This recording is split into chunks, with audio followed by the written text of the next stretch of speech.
Kerajaan Negeri Pulau Pinang ingin menubuhkan satu pusat emas dan juga brilian supaya kita dapat menonjolkan kedudukan Pulau Pinang sebagai pengeksport bahan-bahan emas atau bahan-bahan ukiran emas yang ditambah nilai di Pulau Pinang. Kerajaan Negeri Pulau Pinang rasa kalau kita menjadi pengeksport utama bahan-bahan emas ataupun ukiran emas yang telah ditambah nilai, kita harus mengambil kesempatan untuk menjualkannya di Pulau Pinang. Itulah sebab kita mencarangkan kita pun harus mendirikan satu pusat seperti mana yang ada di negara-negara lain.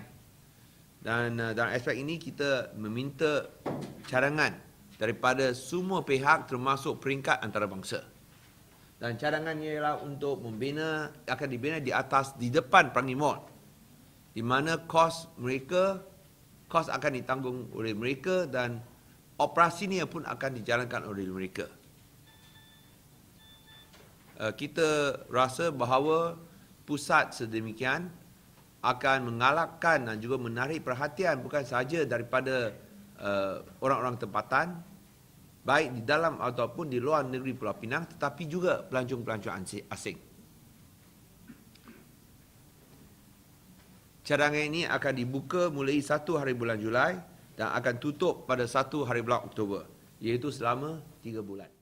Able to do something over that piece of land.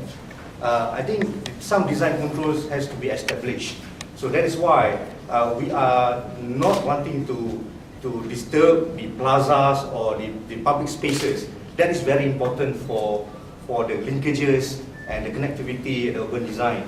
So that is a proposal that we have to establish in the document. We say that whatever they want to build, you have to lift it up.